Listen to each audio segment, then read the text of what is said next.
Oke, sebelum kita mulai, mari kita menyanyikan lagu satu dulu, habis itu kita lanjut ke doa yang akan dipimpin. Aku minta tolong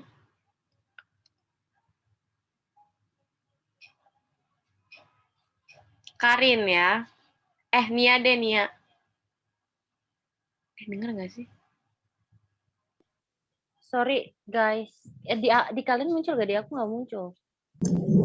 Munculin apanya yang nggak muncul? Spot itunya.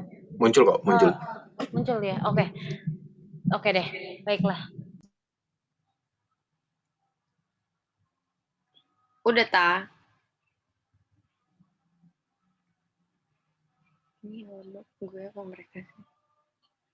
Oke, mari kita menyanyikan satu lagu dulu, yaitu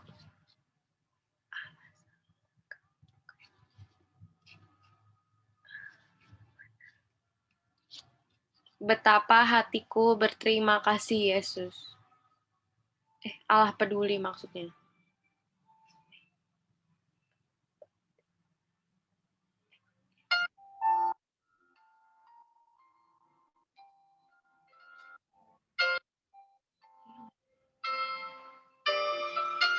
Salah. Maaf, salah.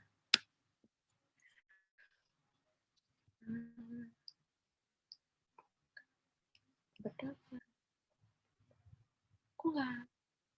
Oh.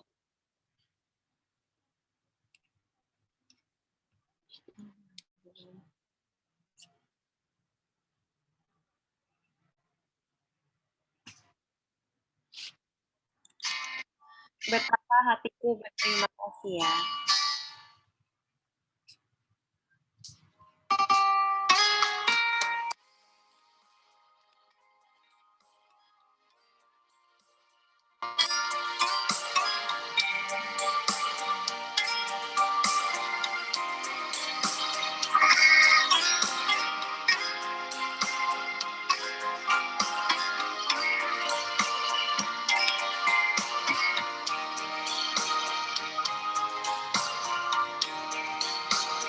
Betapa hatiku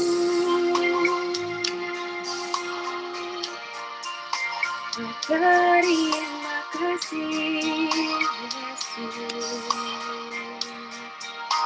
Kau mengasihiku, Kau memilikiku. Hanya ini Tuhan persembahanku, segenap hidupku, jiwa dan ragaku. Sebab tak aku miliki harta kekayaan yang cukup berarti untuk ku persembahkan. Hanya ini Tuhan permohonanku, terimalah Tuhan persembahanku. Pakailah hidupku sebagai alatmu seumur hidupku. Kita nyanyi sekali lagi ya.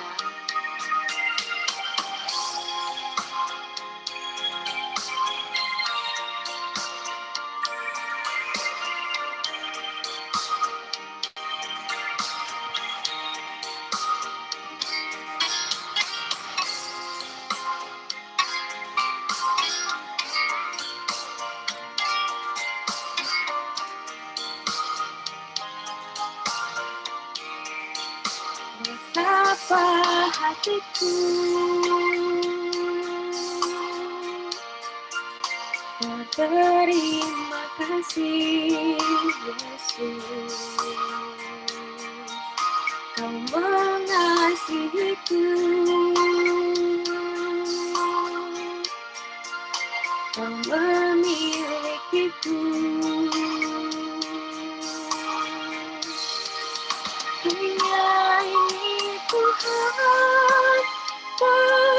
persembahanku, segenap hidupku, jiwa dan ragaku, sebab tak memiliki harta kekayaan yang cukup berarti untuk ku persembahkan. Hanya ini Tuhan, permohonanku, terimalah Tuhan persembahanku. Pakailah hidupku sebagai alatmu seumur hidupku. Pakailah hidupku sebagai alatmu seumur hidupku.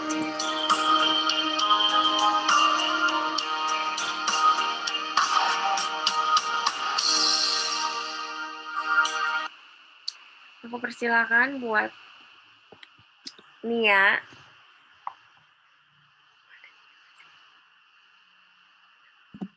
Oke, mari kita bersatu dalam doa.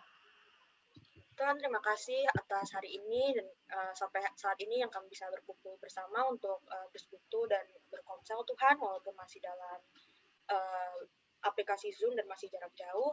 Berkati agar konsel hari ini bisa berjalan dari awal hingga akhirnya Tuhan, dan kami bisa menikmatinya dengan baik.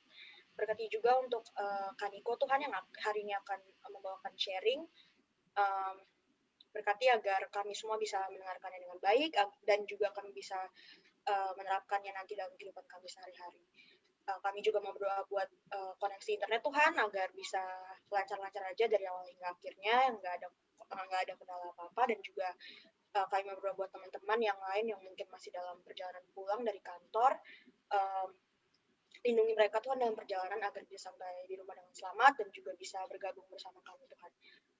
Terima kasih Tuhan, kami sudah berdoa mengucap syukur, haleluya, amin. Terima kasih Nia. Lagu selanjutnya, mari kita menyanyikan Allah Sanggup.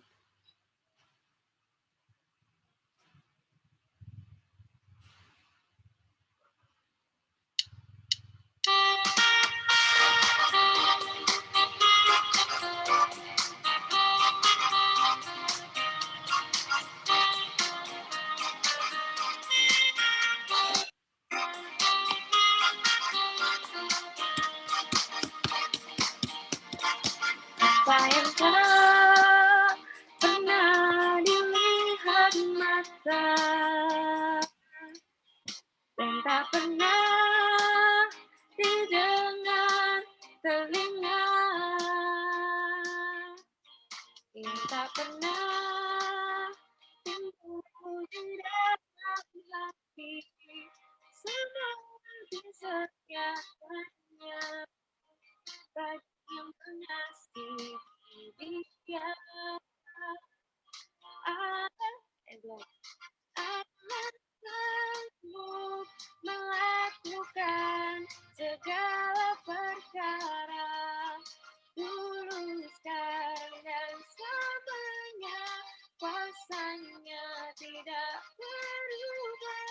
Allah sanggup melakukan segala perkara, luruskan dan selamanya kuasanya tak berubah.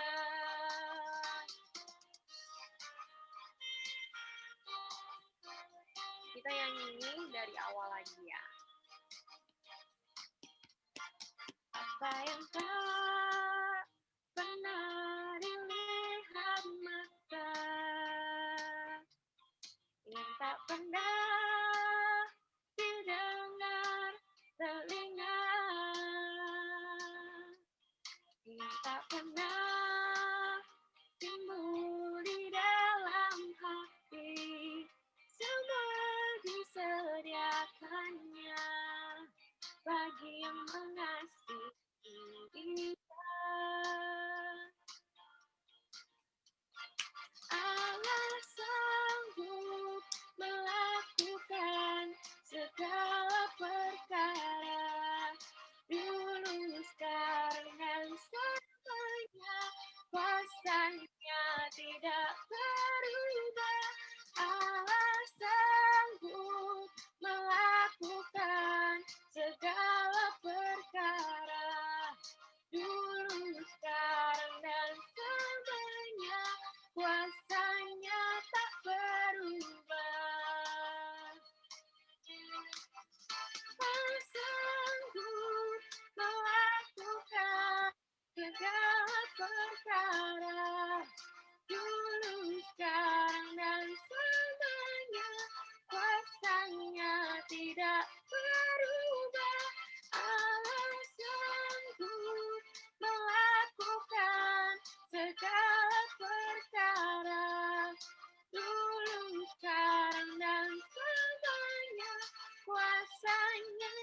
sebelum kita beralih ke lagu selanjutnya, apakah ada yang mau sharing?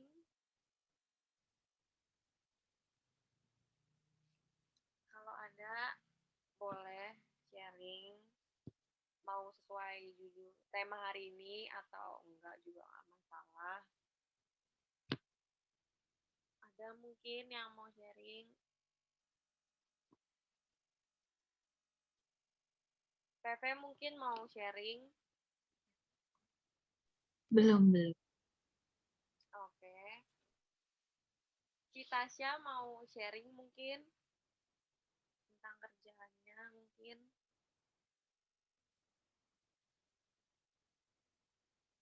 Citasya. Oke, kalau nggak ada.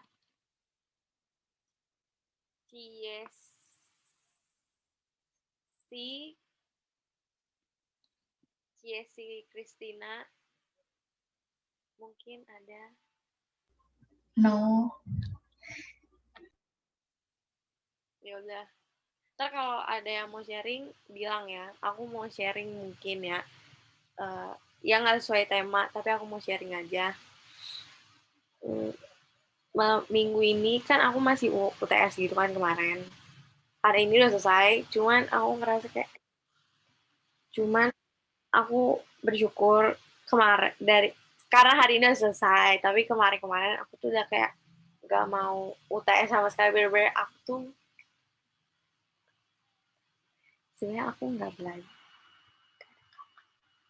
aku nggak belajar sama sekali karena aku bener-bener udah pasrah banget, udah capek banget, kayak gak ngerti apa-apa karena ya pokoknya gitulah. Sebenarnya sih salah ya, aku tahu aku salah banget, cuman aku tuh kayak udah pusing banget gitu loh sama kuliah. Terus kayak kan 2 minggu UTS-nya, terus minggu kemarin tuh bener-bener nggak ada UTS sama sekali kan, terus di jor-jornya baru minggu ini gitu loh, jadi kan kayak males gitu loh.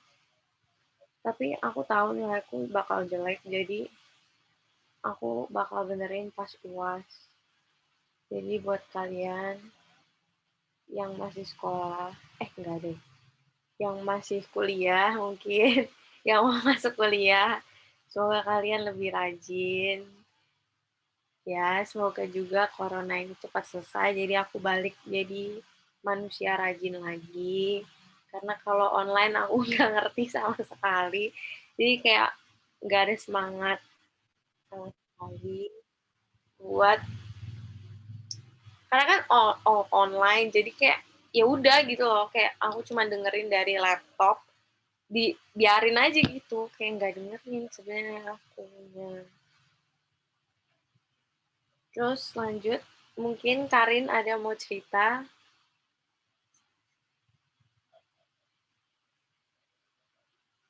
Tapi mungkin ini ada satu lagi, aku tuh pengen cerita ini karena aku tuh nggak ngerti ya, yang sebenarnya masalahnya masih sama kayak waktu itu, temenku gitu lagi, ya aku nggak ngerti. Iya, capek aku. Sama satu lagi cerita tentang temenku lagi, aku nggak tahu sampai kapan ini selesai. Soalnya aku ngerasa mereka tuh ngejauh lagi, tapi aku nggak ngerti apa lagi salahku atau gimana. Tapi waktu itu aku pernah salah sih, soalnya waktu itu aku pulang kan, aku kan ke Surabaya. Nah, itu tuh ada satu temenku yang nggak tahu kalau aku tuh pulang. Dia taunya pas aku pulang itu hari itu juga pas lain itu. Dan dia tuh lihat aku main sama temenku yang lain, dan dia tuh kayak kesel gitu. Terus sekarang membernya nambah lagi deh. Ya udah gitu aja. Semoga sih mereka nggak marah aja gitu loh. Kayak aku, ya udahlah gitu aja. Nia mungkin ada yang mau cerita. Gerard, adakah Gerard di situ? Nggak ada sharing. Oke, oke. Ko Daniel mungkin? Belum. Oh, ya udah. Ci Cepi atau Ci Brenda ada di situ juga kan tadi. Nggak ada, Rel. Oh ya udah. Ci Bel. Nggak ada. Tapi ini Kak Senja juga pasti nggak ada, ya udah lah ya. Ya udah, ayo kita lanjut aja ke lagu selanjutnya, Allah Peduli. Habis itu kita dengerin, habis itu aku lempar ke Koniko.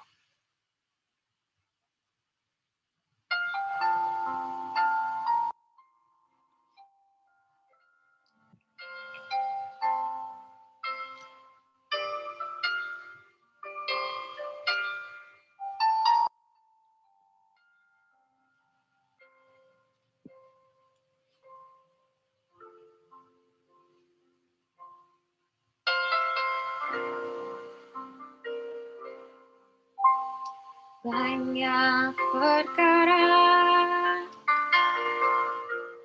yang tak dapat ku mengerti. Mengapakah harus terjadi di dalam kehidupan ini? Satu perkara yang ku simpan dalam hati, tiada satu pun yang terjadi tanpa Allah peduli. Allah mengerti, Allah peduli segala persoalan yang kita hadapi, tak akan pernah dibiarkannya. Ku bergumul sendiri sebab Allah mengerti.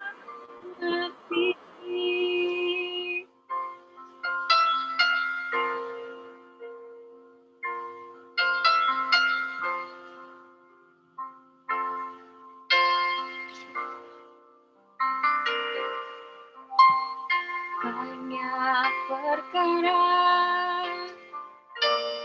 yang tak dapat ku mengerti.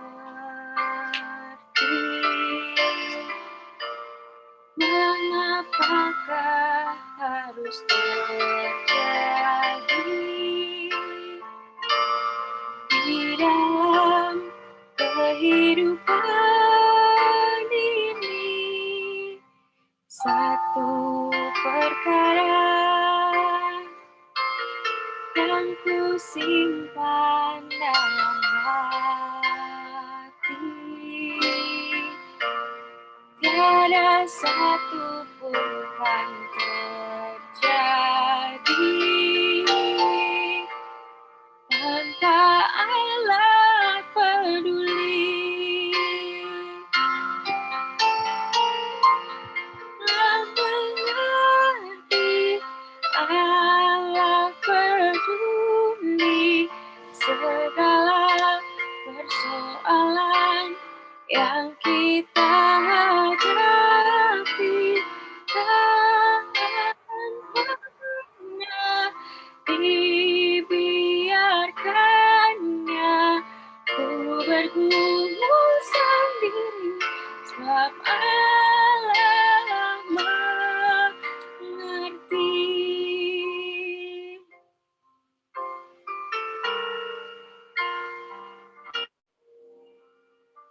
Aku persilakan buat Kaniko.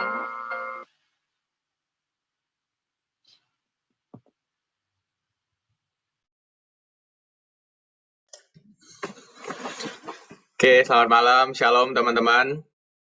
Ya, mari sebelum kita sama-sama saling sharing, kita akan sama-sama merenungkan firman Tuhan. Mari kita berdoa.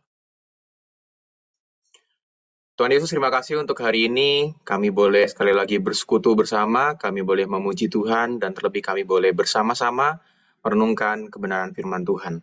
Tolonglah kami supaya kami boleh mengerti dan memahami apa yang akan sama-sama kami diskusikan, akan sama-sama kami renungkan ini, dan kami rindu kami boleh melakukannya dalam kehidupan kami. Hanya di dalam nama Tuhan Yesus kami sudah berdoa dan mengucap syukur. Amin. Teman-teman, gambarnya kelihatan jelas nggak ya videonya sama ini slide PowerPoint-nya? Jelas. Jelas ya? Oke deh. Nanti kalau misalnya ada kendala atau apa, bisa kasih tahu di chat kali ya. Nah, malam hari ini kita akan harapannya bisa lebih santai dikit teman-teman. Jadi kalau teman-teman ada yang mau sambil minum teh, minum kopi, ini gelasnya disponsori oleh ini pengharapan ulang tahun gereja yang kemarin. Nah, jadi kalau teman-teman mau sambil makan, mau sambil minum, boleh banget teman-teman. Kita akan lebih banyak mungkin saling tukar pikiran, saling tukar pendapat gitu ya. Untuk membahas tema hari ini. Nah, hari ini temanya trust the process. Dan karena biasanya proses tiap orang tuh beda-beda, makanya kita mau sama-sama lebih banyak mungkin tukar pikiran, tukar pendapat gitu ya. Nah, kita akan mulai dengan satu pertanyaan ini. Nah, teman-teman lihat gambar ini ya, kan ada 2 gambar tuh. Itu gambar apa sih? Nah, ini ada gambar 2 tanaman. Jadi pertanyaannya, kalau teman-teman disuruh milih, misalnya nih kalian mau kasih satu tanaman di kamar kalian biar mempercantik tempat gitu ya, terus juga biar oksigennya lebih bagus gitu mungkin di kamar. Nah, pertanyaannya, apakah kalian lebih memilih satu, beli bijinya, beli benihnya, lalu ditanam sendiri dari awal sampai nanti dia gede, atau pilihan yang kedua adalah kalian langsung beli tanaman yang udah jadi, maksudnya yang dia udah tumbuh gede dan kalian cuma tinggal beli, taruh di kamar, udah disiram aja. Nah, pilihan yang pertama tadi adalah beli benihnya untuk ditanam dari awal, jadi kalian harus siramin sampai nanti dia tumbuh gede gitu. Atau yang kedua, kalian langsung beli tanaman yang udah jadi, tanaman yang udah tumbuh gede gitu. Nah, kalau suruh milih pilihan yang pertama atau kedua, teman-teman pilih yang mana? Boleh dijawab langsung, di chat boleh, langsung unmute juga boleh. Kita akan lihat mayoritas yang mana. Jadi. Karin yang udah jadi, oke. Yang lain? Boyo pertama. Berarti yang dari benih ya, kok. Yang lain, ayo. Yang udah jadi. Udah jadi, oke, Bel. Iya, oke. Wah, chatnya banyak harus dibaca. Wah, benar-benar. Oh, bagus ya nih ya, tanaman palsu. Nggak ada nih pertanyaannya nih. Ini benar-benar nggak mau repot ya. Oke, jadi ini kedua, Aurel yang pertama. Terus siapa lagi? Ciesi pilih yang kedua. Terus Senja pilih yang benih. Berarti yang pertama ya, ini yang kedua, terus kedua. Oke, ini berarti dari sebetulnya cukup banyak ya yang milih yang pertama. Tapi kalau dilihat mayoritasnya tetap pilih yang kedua ya. Yang milih yang pertama tuh berarti cuma Koyo, terus Aurel, sama Senja. Oke, semoga gue nggak salah lihat ya. Oke, berarti tapi kalau dari 2 pilihan tadi, kelihatannya mayoritas tetap pilih yang kedua ya teman-teman ya. Berarti langsung beli tanaman yang udah jadi. Oke. Nah, ini memang ya sepertinya ini masih asumsiku sendiri ya. Nah, zaman sekarang itu apalagi yang anak-anak seumuran kita, itu seringkali kayak nggak mau ribet gitu ya. Ya misalnya kalau banyak sih anak sekarang pengen mempercantik kamar, pengen estetik, makanya Nia tadi bilang kalau bisa tanaman palsu aja Kak.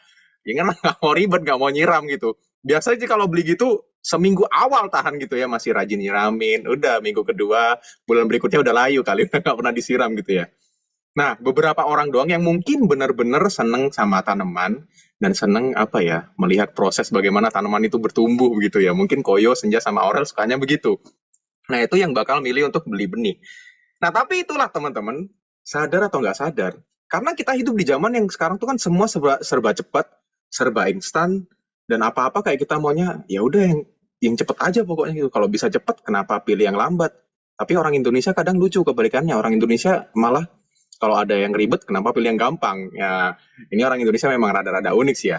Nah, tapi kalau kita perhatikan di zaman sekarang, karena teknologi semakin berkembang cepat dan banyak hal itu semakin maju gitu ya, secara tidak sadar, akhirnya kita sendiri sebagai manusia tuh kayak lebih seneng sesuatu hal yang lebih cepat, Dan apa ya, intinya lebih cepat lebih baik gitulah. Kayak budayanya di Korea mungkin ya. Di Korea kan budayanya itu pali-pali gitu. Maksudnya cepet-cepetan gitulah.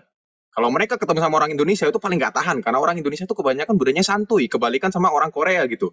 Nah makanya kalau banyak orang Korea kerja sama orang Indonesia gitu, wah mereka pasti ngomel-ngomel teman-teman. Karena orang Indonesia sering kali kayak udahlah santai dulu, dinikmatin dulu aja. Nah kali ini kita sama-sama berbicara tentang proses. Nah mungkin kalian udah tahu kalau misalnya berbicara tentang proses itu kita berarti ngarahnya kemana sih? Nah tapi ya kita mau tukar pikiran dulu nih. Menurut teman-teman, apa yang kalian pikirkan kalau kita berbicara tentang proses yang muncul di kepala kita kalau kita ngomongin tentang proses? Proses itu apa sih? Yuk, boleh silakan dijawab. Boleh satu kata, satu kalimat, mau cerita pendek juga boleh, tapi jangan nanti kepanjangan teman-teman. Proses apa kalau menurut teman-teman? Kalau menurutku, proses dalam satu kata itu cuma satu, berat. Oke, kalau kata Senja, proses itu butuh waktu. Nah, menurut teman-teman yang lain gimana? Koyo menunggu. Oke, lanjut lagi. Yuk kita brainstorming dulu biar sama dulu nih pemikirannya. Menunggu. Yuk apa lagi? Daniel, menurut Daniel apa proses itu?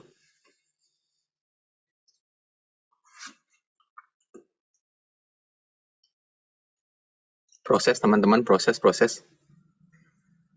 Sabar guys. Thank you Bel.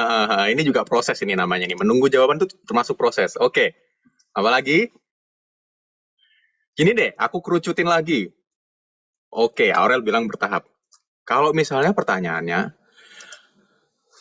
proses itu enak atau nggak enak? Nah, kalau makasih ya, Pe. Ini capek juga nungguin kita jawab ya. Oke, nah ini deh, aku kerucutin aja biar lebih gampang. Kalau misalnya suruh milih, proses itu enak atau nggak enak? Menurut kalian yang mana? Enak atau nggak enak? Bisa dua-duanya, tergantung situasi. Oke, nggak enak. Wih, Koyo jawabnya ngegas sekali. Enggak. Oke. Ini yang jawabannya ngegas-ngegas nih pasti sering melewati proses yang nggak enak gitu ya. Proses-proses kehidupan yang, waduh, menguras tenaga, keringat, pikiran, tubuh, fisik, dan lain-lain gitu. Nah, Cepi juga jawab enggak. Nah, tapi ya itulah teman-teman. Kalau kita berbicara tentang proses, itu makanya, apa ya, seringkali kayak, aduh, proses tuh kayaknya selalu nggak enak.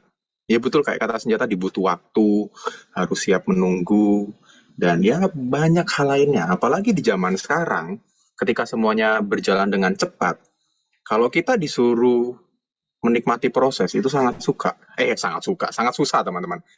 Karena sekarang tuh ada pola pikir seperti ini. Nah, ini slide yang berikutnya. Jadi sekarang tuh aku kutip dari satu artikel, bahasa Inggrisnya aku nggak usah baca lah ya, nanti belibet. Ya itu teman-teman bisa baca bahasa Inggrisnya. Nah, bahasa Indonesianya kalau aku sederhanakan lebih ke kayak gini kali ya. Zaman sekarang kita atau orang-orang itu berharap agar segala sesuatu itu bisa terjadi dengan cepat dan dengan sedikit atau bahkan kalau bisa dengan nggak ada ketidaknyamanan gitu. Jadi intinya zaman sekarang tuh orang-orang pengennya serba cepat, serba gampang. Kalau misalnya mereka melakukan sesuatu tapi itu lama dan itu ribet, lebih baik enggak gitu ya. Dan jujur, aku sendiri juga kayak gitu teman-teman. Kalau misalnya melakukan sesuatu, kalau itu aduh lama prosesnya, apalagi itu ribet, perlu banyak usaha, perlu banyak apa ya, kayak kita harus melakukan banyak hal tuh, aku mikir-mikir tuh, ini layak dilakukan atau enggak. Nah, tapi inilah orang-orang zaman sekarang gitu ya, karena zaman kita semakin berubah, semakin maju, semakin berkembang cepat. Tapi balik lagi, kalau ngomongin tentang proses, apalagi kalau ngomongin tentang diri kita sebagai manusia gitu ya. Kalau misalnya teman-teman yang pernah olahraga, pernah nge-gym gitu. Kalau kita mau dapat tubuh yang bagus, dapat badan yang bagus, kalau misalnya cowok mau berotot gitu ya, atau misalnya cewek nge-gym mau kurus, mau badannya bagus, yang namanya olahraga itu nggak bisa berjalan dengan cepat. Memang zaman sekarang ada beberapa hal yang bisa dibuat instan. Sekarang banyak ya, bukan cuma mie doang yang instan, tapi banyak hal yang bisa instan. Dan teman-teman pasti jauh lebih tahu daripada aku. Nah, tapi beberapa hal dalam kehidupan kita ada yang nggak bisa instan. Nah, salah satu contohnya adalah kesehatan itu tadi. Kalau misalnya kita mau sehat, mau badannya bagus, ya harus olahraga. Misalnya nge-gym. Nge-gym tuh supaya badannya berotot, ototnya tuh harus dilatih terus tiap hari supaya dia itu bisa berkembang. Dan nggak cuma badan tubuh secara fisik. Sebenarnya kalau teman-teman sadar, pikiran dan hati kita ini perlu dilatih juga dengan proses, nggak bisa berubah secara instan. Makanya kayak kita juga sering dengar, kita nggak bisa merubah hati atau pikiran seseorang secara instan, secara cepat gitu ya. Karena yang namanya merubah pikiran atau merubah hati, apalagi misalnya orangnya sudah cukup lanjut usia, itu sangat susah. Perlu proses yang cukup lama. Nah, ada satu cuitan di Twitter yang ngomong seperti ini, teman-teman. Proses itu nggak bisa didiskon. Semakin kita berharap ambil jalan pintas, maka semakin lama pula proses kita berhenti mencari cara cepat dan mudah. Jadi ini isi Twitternya. Proses itu nggak bisa didiskon. Semakin kita berharap ambil jalan pintas, maka semakin lama pula prosesnya. Nah, kalau menanggapi satu kutipan ini, menurut teman-teman gimana? Betul nggak? Yang namanya proses itu nggak bisa didiskon. Atau mungkin ada caranya, ada jalan pintasnya di dalam kita melakukan sebuah proses. Proses apa aja, teman-teman? Kalau menurut teman-teman gimana? Ada pendapat? Nggak minum dulu, guys. Ada pendapat? Setuju nggak dengan satu kutipan tadi? Yang namanya proses tuh nggak bisa didiskon. Setuju. Setuju. Oke, yang lain.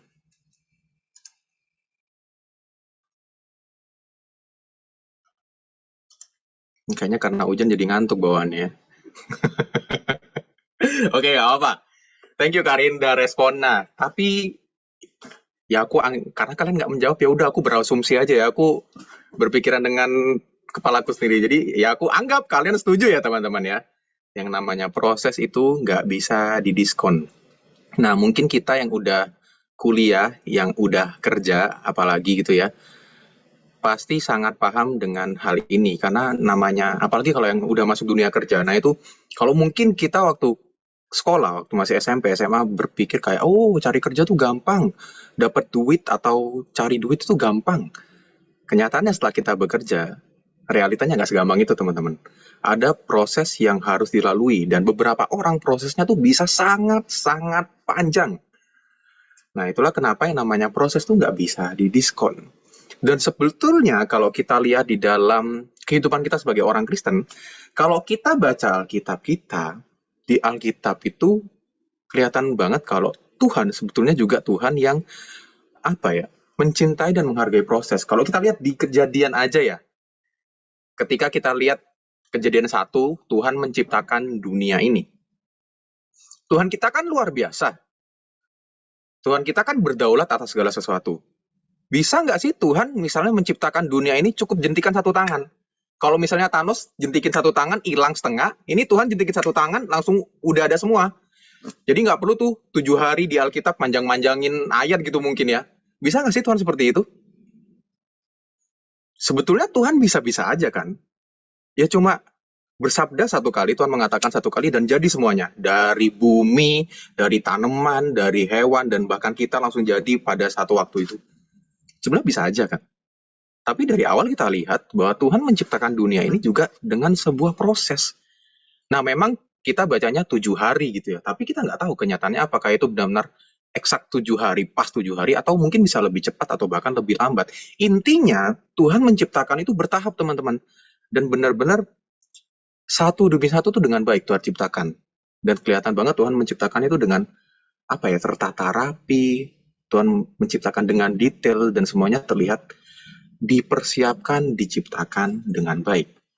Karena Tuhan kita, sekali lagi, adalah Tuhan yang mencintai dan menghargai proses.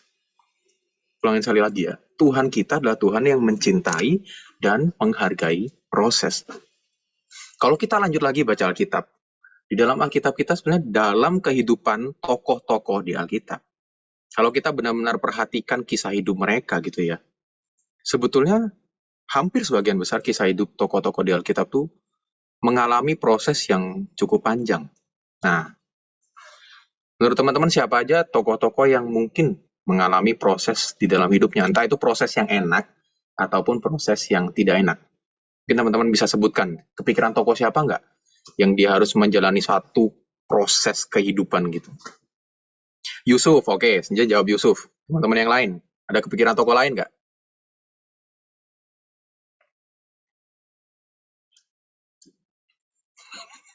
Babang Ayub ya gue ya. Oh, Babang Ayub mah berat banget itu hidupnya. Sengsara. Terus siapa lagi? Kira-kira pikiran siapa teman-teman kalau ngomongin tentang proses kehidupan gitu?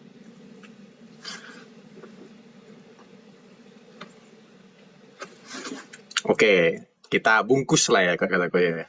Cuma dua ini. Nah ini dua tokoh yang ya sebenarnya sangat mencontohkan gitu ya, menggambarkan kehidupan mereka yang berproses. Nah, yuk aku akan tampilkan beberapa tokoh yang di dalam kehidupannya mereka mengalami proses yang sebenarnya cukup panjang teman-teman. Ini aku ambil dari akun Instagram Anti Dosa gitu ya. Tokoh yang pertama adalah Abraham. Nah, kalau berbicara tentang proses, Abraham ini melewati satu proses yang cukup panjang juga dalam kehidupannya. Nah, kita kalau baca di dalam Kejadian gitu ya, Abraham ini berumur 100 tahun saat melahirkan Ishak, anak yang selama ini sudah dinantikan. Nah, setelah dia umur 100 tahun inilah, si Abraham baru bisa punya anak dan baru bisa literally disebut sebagai bapak bangsa-bangsa begitu ya. Nah, ini tokoh yang pertama, Abraham. Dia melewati proses kehidupan yang cukup panjang dan bahkan harus menunggu cukup lama gitu, teman-teman. Tokoh yang kedua setelah Abraham, kita lihat juga siapa? Yang kedua adalah Musa, teman-teman. Musa itu berumur 80 tahun waktu dia menjadi utusan Allah untuk melepaskan bangsa Israel dari Mesir menuju tanah Kanaan.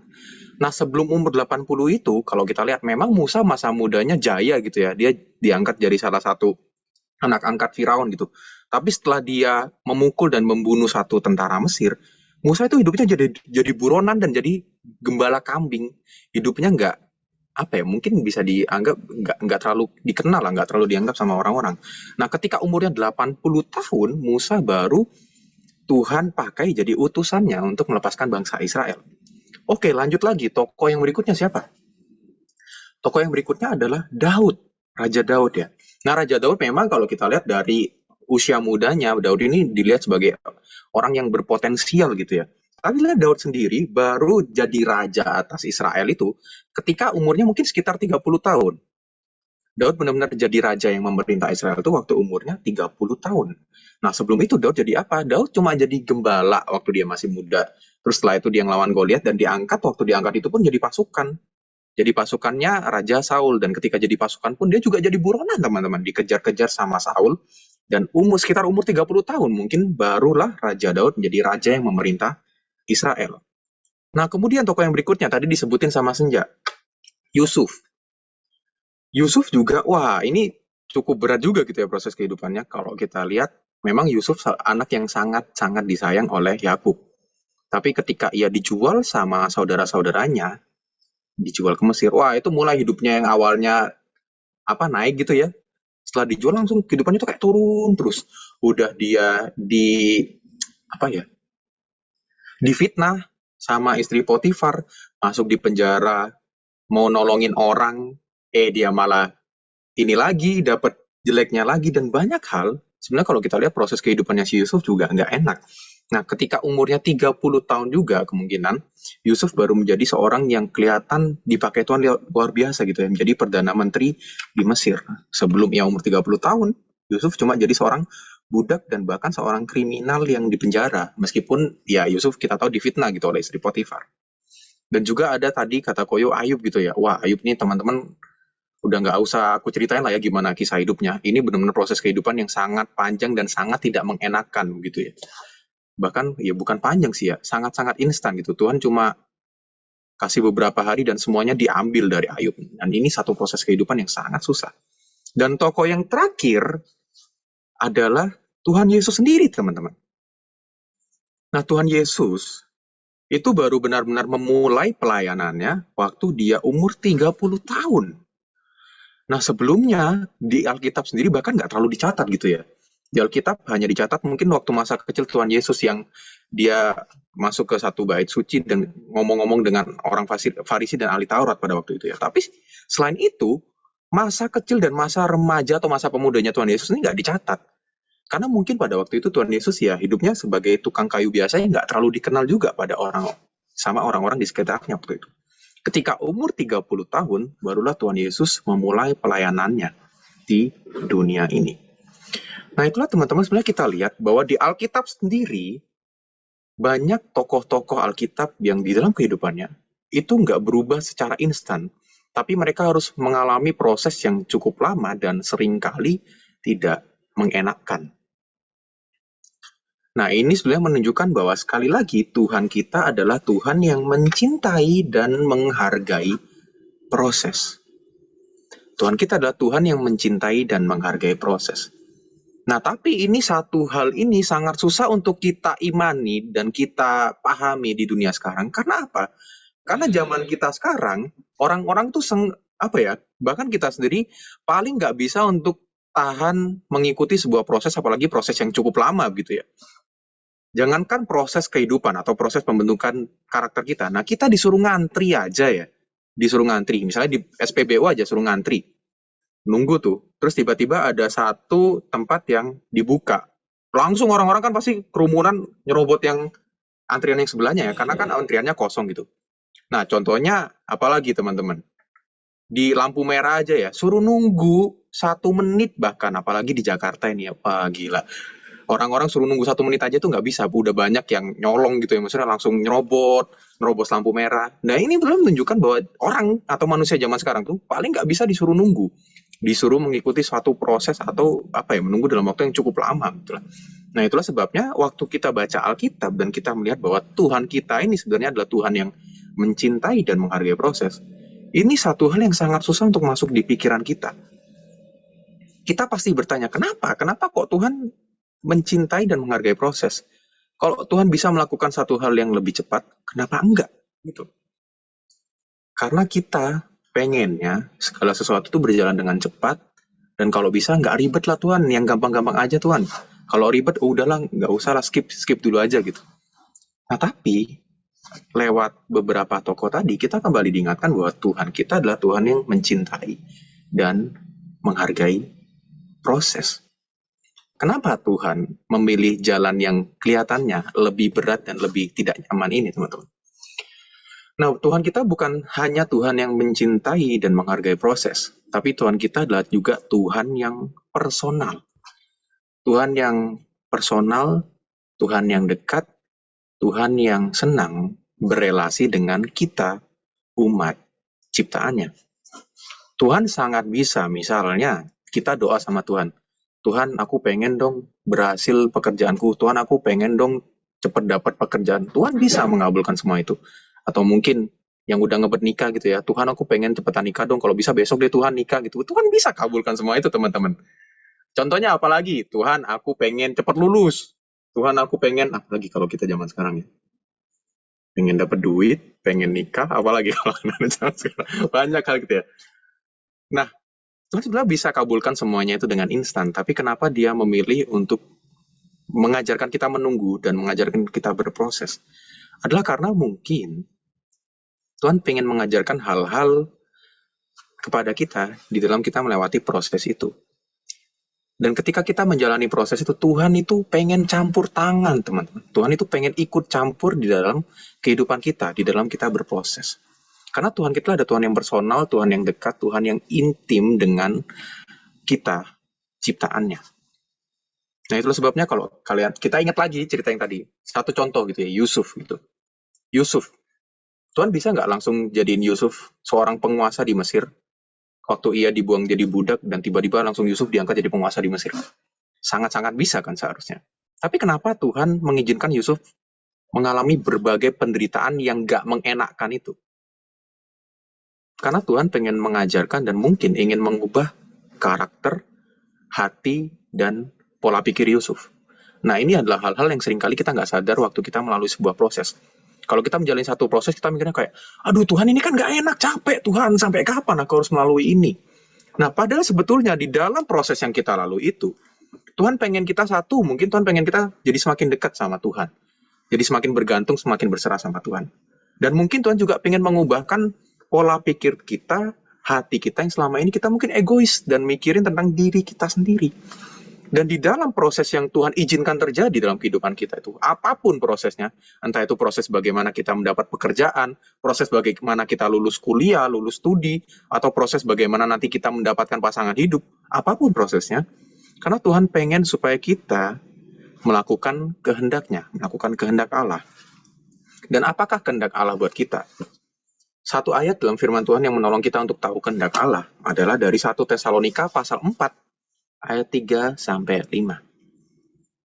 Nah, lewat Rasul Paulus, Tuhan mengatakan dalam satu bagian firman ini, karena inilah kehendak Allah, pengudusanmu. Nah, teman-teman, zaman sekarang yang namanya kekudusan, kesucian tuh malah jadi satu hal yang tabu, satu hal yang jarang dibicarakan. Zaman sekarang kalau kita berbicara tentang kekudusan itu kayak, aduh apa sih rohani banget, aduh apa sih kayak Kristen banget sih ini. Nah, padahal sebenarnya inilah kehendak Tuhan buat kita, supaya kita menjadi kudus, supaya kita menjadi suci seperti Tuhan sendiri. 1 Petrus pasal 1 ayat 14-16 juga berkata demikian. Hiduplah sebagai anak-anak yang taat dan jangan menuruti hawa nafsu yang menguasai kamu pada waktu kebodohanmu. Tetapi hendaklah kamu menjadi kudus di dalam seluruh hidupmu, sama seperti Dia yang kudus yang telah memanggil kamu, sebab ada tertulis, kuduslah kamu sebab aku kudus. Nah teman-teman, inilah yang Tuhan sebenarnya harapkan dalam kehidupan kita. Kenapa Tuhan izinkan kita mengalami satu proses yang mungkin, itu proses yang sangat panjang, bukan cuma berbulan-bulan, berminggu-minggu gitu ya mungkin. Ini mungkin proses kehidupan yang harus kita lalui selama bertahun-tahun dan kita masih berjuang menghadapi proses ini. Kenapa Tuhan mengizinkan seperti itu? Kenapa Tuhan mengizinkan kita merasakan sakit, merasakan penderitaan? Karena mungkin Tuhan juga pengen di dalam proses itu kita semakin diubahkan, semakin serupa dengan Tuhan dan boleh hidup melakukan kehendak-Nya, yaitu apa? Kekudusan. Kita hidup di dalam dunia yang sekarang tuh dosa itu jadi satu hal yang malah ditinggikan, dipuji-puji gitu ya. Kalau kita berbuat dosa tuh malah kayak, oh bagus, ayo, terus lakukan dosa aja, nggak apa-apa. Itu malah satu hal yang baik menurut zaman sekarang. Kayak di minggu kemarin gitu ya, aku kasih contoh satu sepatu, yang sepatu setan, yang Lil Nas itu. Nah zaman sekarang tuh sepatu, kalau zaman dulu ya, orang bikin sepatu gitu dicerca habis-habisan, bahkan dia nggak bakal berani publish. Zaman sekarang baru dijual dalam beberapa menit udah habis teman-teman. Nah dari sana aja kita bisa lihat bahwa orang tuh semakin suka hal-hal yang berbau tentang kejahatan, tentang iblis, tentang neraka, tentang hal-hal yang kita anggap itu buruk, tapi sekarang tuh malah itu yang dicari-cari sama orang. Dan kita harus hati-hati. Karena kalau kita malah mengikuti hal-hal itu, kita bukannya makin serupa dengan Tuhan, kita bukannya makin kudus, tapi kita akan makin mengikuti dunia ini. Padahal Tuhan Yesus mengatakan, janganlah engkau serupa dengan dunia ini, melainkan serupa dengan Tuhan Yesus sendiri. Tentu nggak enak teman-teman. Yang namanya mengikuti proses, yang namanya diubahkan jadi semakin serupa dengan Tuhan itu nggak enak. Tapi bukankah Tuhan juga mengatakan dalam 1 Korintus pasal 6 ayat 19-20 bahwa kita sudah dibeli dan harganya sudah lunas dibayar. Terus 1 Korintus pasal 1 ayat 30 juga mengatakan bahwa kita, ketika kita berada dalam Kristus Yesus, Tuhan Yesus itu membenarkan, menguduskan, dan menebus kita. Nah inilah hal yang seringkali kita lupakan. Waktu kita menghadapi satu proses kehidupan yang nggak enak begitu ya. Ketika kita harus diproses sama Tuhan. Seringkali kita ngomel, seringkali kita ngedumel sama Tuhan karena kita lupa bahwa sebenarnya hidup kita ini bukan lagi punya kita. Waktu kita percaya sama Tuhan, berarti kita menyerahkan hidup kita kepada Tuhan. Tapi seringkali juga kita malah pengen ngambil lagi apa yang sudah kita kasih ke Tuhan. Kita ngomong, Tuhan ini aku kasih hidupku buat kamu. Tapi kenyataannya kita masih genggam erat hidup kita itu. Makanya ketika Tuhan ngomong, percaya sama aku, ini proses yang memang harus kamu lalui supaya kamu bisa berubah. Kita nggak mau ikut sama Tuhan karena kita masih belum mau ngelepasin hidup kita sama Tuhan. Kita masih belum benar-benar kayak mau percayain hidup kita buat Tuhan. Padahal firman Tuhan yang terakhir teman-teman dalam Yohanes pasal 13 ayat 7. Waktu Tuhan Yesus berkata kepada Petrus gitu ya. Tuhan Yesus menjawab seperti ini. Apa yang kuperbuat engkau tidak tahu sekarang. Tapi engkau akan mengertinya kelak. Nah, Tuhan Yesus memang pada waktu itu ngomongnya dalam konteksnya itu waktu membasuh kaki dan Petrus tanya gitu. Nah, Tuhan jawabnya memang, ya sekarang kamu nggak tahu, tapi nanti ketika aku bangkit kembali, kamu baru akan tahu, kamu baru akan paham semuanya. Nah, dalam kehidupan kita, memang otak kita manusia ini sangat terbatas, teman-teman. Dan kita nggak bisa memahami apa yang Tuhan pengen dalam kehidupan kita. Jujur kalau ngomongin proses gitu ya, ini sangat luas dan mungkin nggak selesai-selesai, karena ada banyak hal. Bagaimana kita, misalnya proses, bagaimana kita, apa ya, mungkinnya dulu keras kepala, diubahkan sekarang jadi bisa dengerin orang, bisa lebih lembut gitu mungkin ya. Terus misalnya juga proses dalam mencari pekerjaan, banyak sekali yang sebetulnya proses yang bisa dibicarakan, tapi aku mau ajak kita sama-sama untuk berpikir secara apa ya, luas aja begitu. Nah, yang namanya proses itu seringkali kita tidak bisa hindari karena kenyataannya Tuhan kita adalah Tuhan yang mencintai dan menghargai proses. Dan juga firman Tuhan Alkitab kita itu ada karena ada satu proses juga yang harus dilalui. Nah, inilah kehidupan kita sebagai orang Kristen. Kita nggak bisa menolaknya. Nah, satu ilustrasi terakhir buat kita. Ada satu gambar ini ya. Ada 3 makanan gitu ya. Tiga hal ini. Wortel, telur, sama kopi. Nah, teman-teman mungkin pernah baca atau pernah dengar ilustrasi ini. Nah, kalau ketiga benda ini kita rebus dalam air yang panas, kira-kira apa yang terjadi?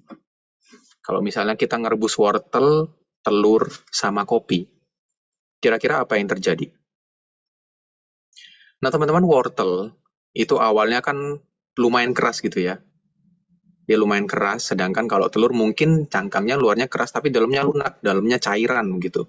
Nah, sedangkan kopi, karena dia adalah biji gitu ya, biji kopi, itu keras teman-teman. Nah, wortel sebelum direbus itu dia kuat, dia keras, dia susah untuk dipatahkan gitu ya. Tapi setelah direbus, wortel tuh malah jadi lembut dan lunak. Malah jadi gampang hancur gitu ya. Nah, telur itu yang awalnya mungkin gampang pecah, karena cangkangnya tipis dan dalamnya isinya berupa cairan gitu ya. Tapi setelah direbus, telur ini berubah menjadi keras isinya. Dan kalau teman-teman mau pecahkan telur yang udah direbus tuh jauh lebih susah pasti kan ya daripada telur yang sebelum direbus. Nah, yang ketiga, kopi. Nah, kopi ini awalnya keras biji gitu ya, tapi ketika dia direbus dia harus dihancurin dulu, digiling, dan setelah jadi bubuk kopi, bubuk kopinya direbus. Nah, bubuk kopi ini malah merubah air yang awalnya warnanya putih berubah jadi hitam sesuai kopi itu dan malah menjadi beraroma. Nah, dalam kehidupan kita, ketika Tuhan memproses diri kita dalam apapun juga, nah kira-kira kita jadi seperti yang mana? Apakah kita jadi seperti wortel, telur, atau kopi? Nah, apakah kita adalah orang Kristen yang seperti wortel, yang kelihatannya keras di luar, tapi ketika ada penderitaan, waktu ada kesulitan, kita malah jadi menyerah, kita jadi lunak, dan akhirnya kita malah jadi kehilangan kekuatan, seperti wortel yang hancur tadi. Nah, ataukah kita seperti telur? Telur yang awalnya mungkin kita adalah orang yang berhati lembut, dengan jiwa yang dinamis, tapi setelah adanya kematian, adanya penderitaan, mungkin setelah adanya patah hati, setelah mungkin ada hal-hal lain yang menyakiti hati kita, dari luar memang kelihatannya sama gitu ya. Tapi kita menjadi keras, menjadi berubah, menjadi kaku gitu. Ataukah kita yang terakhir? Kita jadi seperti kopi. Nah, bubuk kopi yang tadi awalnya biji yang keras tuh dihancurkan, digiling jadi bubuk kopi. Setelah itu disiram air panas pun. Ketika bubuk kopi ini malah disiram air panas yang sangat panas, ketika ia mencapai suhu terpanas ini, kopi malah berubah jadi sesuatu yang nikmat.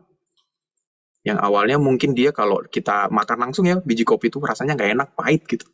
Tapi setelah dia diolah, dia dihancurkan, disiram air panas, dia malah menjadi satu minuman yang bukan hanya kaya akan aromanya secara aroma harum gitu ya, tapi kita rasakan juga sangat-sangat enak gitu. Kalau teman-teman ingat, aku dulu pernah kasih ilustrasi Kristen mental kopi gitu ya, yang meskipun mengalami kesusahan, penderitaan kayak apapun juga, kita bukan malah jadi rusak, tapi kita malah jadi semakin beraroma gitu ya, menjadi kopi yang beraroma harum dan bahkan kayak akan rasa gitu. Tuhan meminta kita, orang Kristen ini, jadi garam dan terang dunia. Bukan malah kita dipengaruhi oleh dunia ini, tetapi seperti garam yang memberi rasa kepada makanan, seperti kopi yang malah merubah air yang awalnya cuma air putih itu tapi jadi kayak beraroma, jadi punya rasa. Nah, Tuhan meminta kita jadi manusia, jadi orang Kristen yang seperti itu. Nah, sekarang pertanyaannya, kita seperti yang mana? Apakah kita kayak wortel, telur, atau kopi? Yang bisa jawab adalah diri kita sendiri. Karena yang mengalami proses itu adalah kita dan Tuhan. Nah, penutup, tema kita hari ini adalah trust the process gitu ya, percaya pada proses. Tapi kalau boleh revisi dikit, kita harusnya trust God's process. Kita percaya pada proses yang Tuhan berikan. Karena pada akhirnya yang mengubah kita bukan sekedar prosesnya itu sendiri, tetapi Tuhan sendirilah yang mengubah diri kita semakin serupa dengan Tuhan. Oke, jadi hari ini kita akan selesai sampai di sini, dan ya harapannya tadi aku pengen saling sharing gitu ya, saling bertukar pendapat. Nah, sekarang mungkin nanti setelah doa, mungkin teman-teman bisa ceritakan sedikit proses apa yang udah kita lalui bersama-sama dengan Tuhan. Nah, kalau ada teman-teman yang mau cerita, silahkan cerita. Tapi kalau nggak ada, mungkin nanti Aurel langsung pimpin untuk bagi pokok doa juga boleh. Oke, aku akan tutup dalam doa dulu. Mari kita sama-sama berdoa.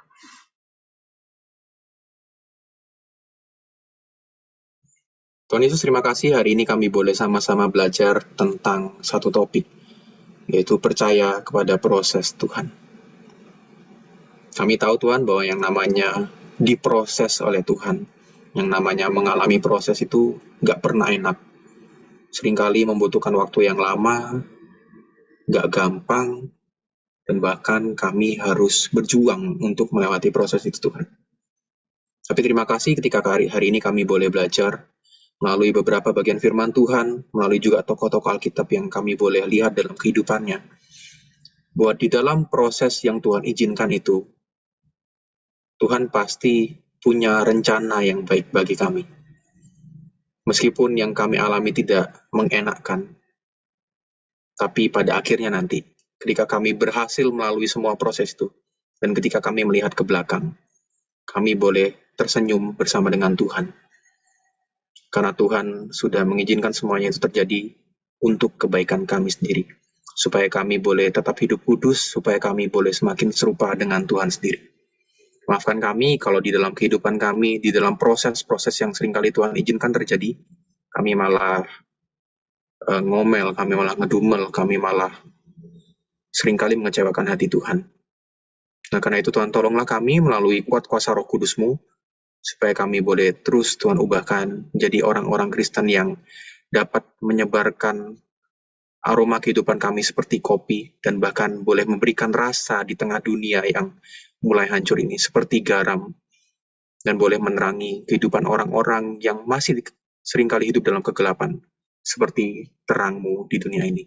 Terima kasih Bapa, hanya di dalam nama Tuhan Yesus kami sudah berdoa. Amin.